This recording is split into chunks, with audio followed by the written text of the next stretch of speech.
Good afternoon mga sir. Same day tayo, magpapalit tayo ng langis. Mag-change oil tayo.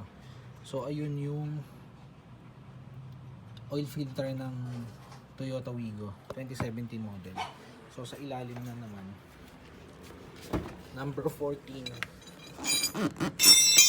Kahit hindi nyo gamitan ng jack, kaya naman. Ito lang siya, number 14. So magpalit tayo most of the time na pantanggal na filter. So sa Toyota Wigo, hindi mo siya pwedeng sukatin tapos ipapasok mo siya sa gilid, kasi meron dun ba to, fit naman siya sa Toyota Vios Superman. So yun yung isa sa the best sa mga Japanese car, halimbawa ng Toyota. The best talaga siya kasi halos isang filter, hindi ka na maliligaw. So ito yung tinanggal natin sa Wigo C110. Ito yung filter ng Vios Superman C110 din. So kakabit natin siya. So gagamitin natin lang isa kanya, SICK na 1040. So synthetic na siya. So again, bago kayo magkakabit ng oil filter, wag nyo kakalimutan na langisan yung goma na yan. Pag hindi nyo na langisan yan, sobrang hirap tanggalin yan. Yung tipong makukupi na yung filter na yan, hindi nyo pa matatanggal. So wala nang tanggalan kapag hindi nyo yan nalagyan ng langis. So make sure na lagyan nyo siya ng langis. Counterclockwise paluwag. So once na maluwagan mo na siya, okay na siya. Kamay lang pwede na siya.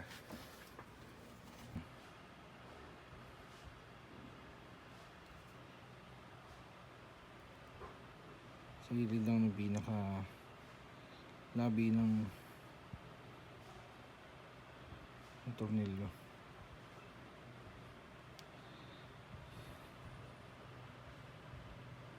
Ano rin yan mga sir, magsisilbing lock na rin siya sa ilalim, kasi mainam na yung safe sa hindi. So ilalagay lang natin siya sa ilalim. Again, higpitan nyo muna ng daliri, tapos nun saka na kayo gumamit ng back wrench o ng sakit na pulso lang din yung panghigpit. Huwag nyong gagamitan ng braso para iwas lost thread. At the same time, huwag kayo mag-change oil na mainit yung makina. Dapat malamig. Gagamitan natin siya ng synthetic na ZICK 1040. So dito ang gagawin natin, dahan-dahan lang ang salin. 3 point something lang yung langis ng Wigo. So 4 liters tong isasalin natin, yung binili natin para sa customer. Ngayon ang gagawin natin, para sigurado kayo na hindi overfill, kasi pagka inubos nyo naman yung 4 liters dyan, ma-overfill yan. Ang mangyayari, lalabas lang dun sa mga breather yung oil. So magiging oily yung engine nyo. So ang gawin nyo lang, kapag nakaka 3 liters na kayo, check nyo lang yung dipstick. Doon yung makikita kung yung oil nya nasa tamang level na. Kasi hindi naman lahat ng oil nyan madidrain. May iwan niya na nasa gilid. So ang best niyan, i-check nyo lang muna bago kayo magdagdag.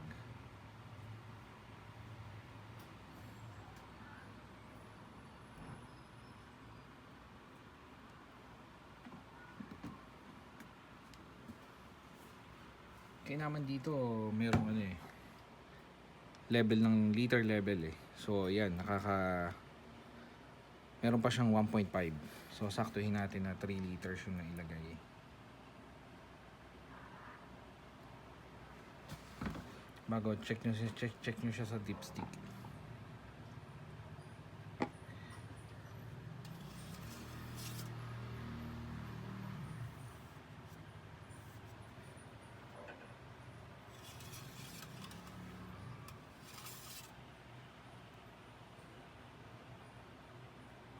Ipa.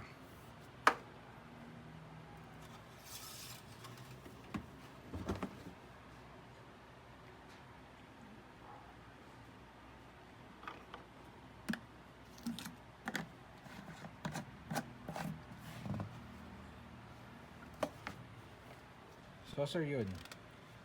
Tapos na tayo mag-change oil, palit ng filter. So, yan yung dapat natin ginagawa sa mga sasakyan natin. At least, every pagkaganyan na synthetic, fully synthetic yung gamit natin, at least para sa akin, every 2,000, 3,000, dapat magpalit ka. Kasi ang buhay ng makina nasa langis. Sa mga piston niya, yan. So, alaga talaga. So, please pa like, share, and subscribe na din. Maliit yung makina pero maganda. Very responsive naman siya. Lalo na ngayon na nasa kondisyon yan. Mas magiging okay siya. So mga sir, thank you. God bless.